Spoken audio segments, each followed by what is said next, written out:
అయితే ఎందుకనే వెళ్తారు?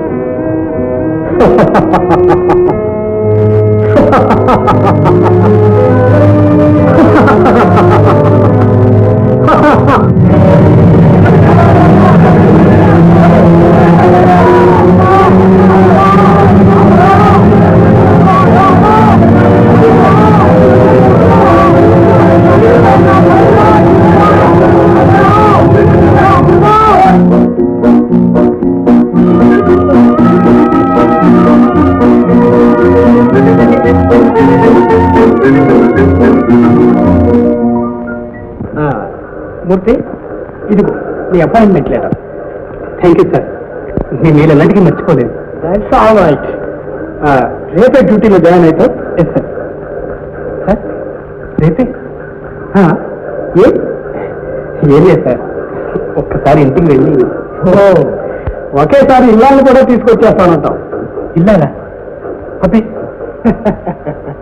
కొత్త జోడ అన్నమాట. షాయ్ బాయ్, సిగ్గుపడతావే? అలాగే కానీ చిలకను కూడా తెచ్చుకుని కొలువులో చేరిపో. Okay? Thank you sir. Thank you very much.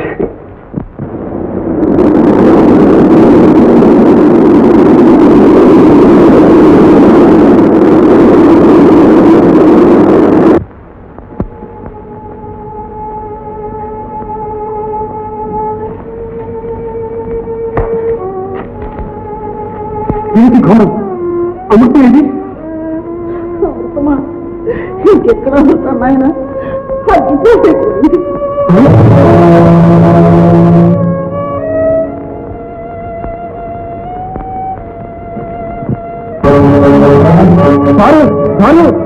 Chandrababu గారు చంద్రబాబు అవును సార్, మన మూర్తి బాబు గారు వచ్చారు.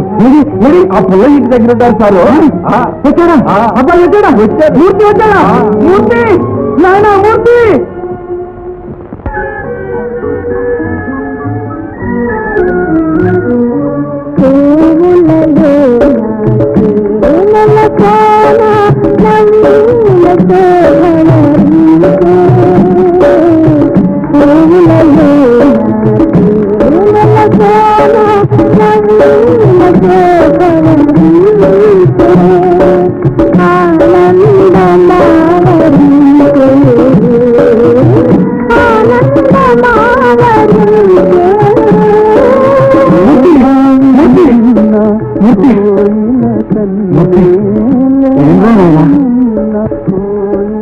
తలుచుకుంటే గుండె జల్లమంటుందా?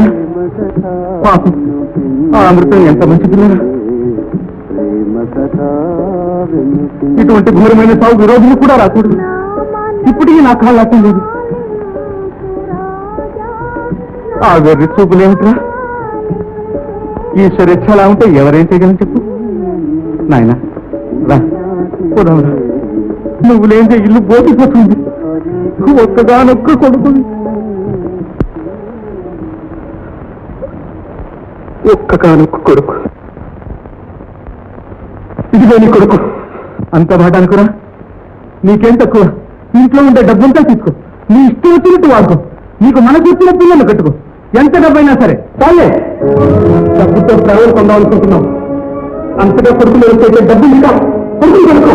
మూర్తి, ఈ కొడుకు నీ పిల్లలు కట్టడు. మూర్తి మూర్తి మూర్తి మూర్తి, నా వాదన కూడా అవ్వదు.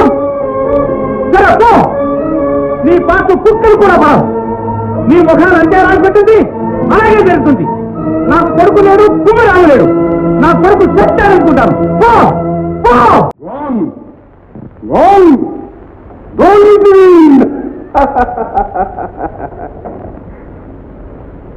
కొడుకు కూడా వెళ్ళిపోయాడు. కొడుకు చీపంటే ఏమిటో ఆ దయానికి ఇక నుంచి తెలుస్తుంది. మూర్తి వెళ్ళిపోయినా మీ మామగారు ఏమీ మారలేదు. ఎందు విరిగినా ఇంకా విషం కక్కుతూనే ఉన్నారు.